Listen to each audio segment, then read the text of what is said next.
Hello guys, good morning. Luzon, Visayas, Mindanao. Saan mang sulok sa mundo. Gandang araw sa inyong lahat. Naalis na naman kami guys. May pupuntahan kami. At babayaran namin yung kinuha namin kapo na mangga. Ito yung lagayan, oh. Wala na yung laman. Kapon hindi ko na pakita sa video yung laman yan. So anong sa sobrang pagmamadali ko kapon dahil hinapon ako nagpunta kapon. Ngayon pupunta kami. Kung mayroon pa kukuha kami ulit. Punuin na naman ulit yung lagayan na yan. Kapon sa 60 kilos ang nakuha. Ngayon tingnan namin kung mayroon pa.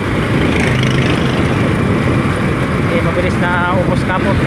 2 oras lang naubos sa mga kapitbahay lang.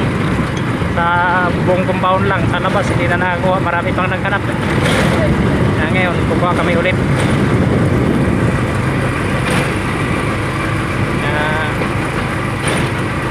Samahan niyo ako guys mag-transaction ulit sa isang followers ko na nagtitinda ng kung ano-ano lang. Susuportahan ko rin. So guys, sinong nakapamilyar sa lugar na to guys, so ibabaw ng expressway ito guys, sa North Luzon Expressway. Kung nakikita niyo papuntang Maynila yan. Ito naman papuntang Tarlac, papuntang Baguio.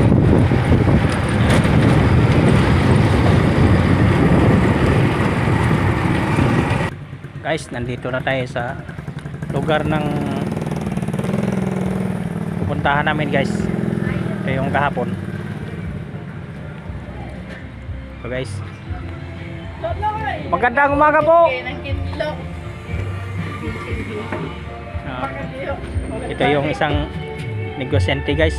Ito, kanda o gaga sa pagligpit.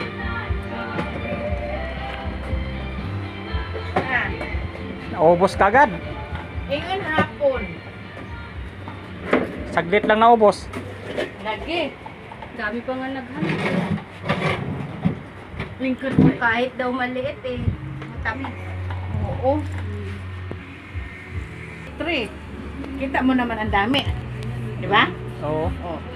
Kasi nga nasubukan siguro tapos Galing kasi sa puno, no? Nag, Mas mura. nag-ano sila na kasampol ba? Doon. Kaya yun. amin to naglok. So guys, salamat sa panonood. God bless. Ito shout out sa mga nakakilala guys, oh. Bahay niya guys. Tawag ng tawag to.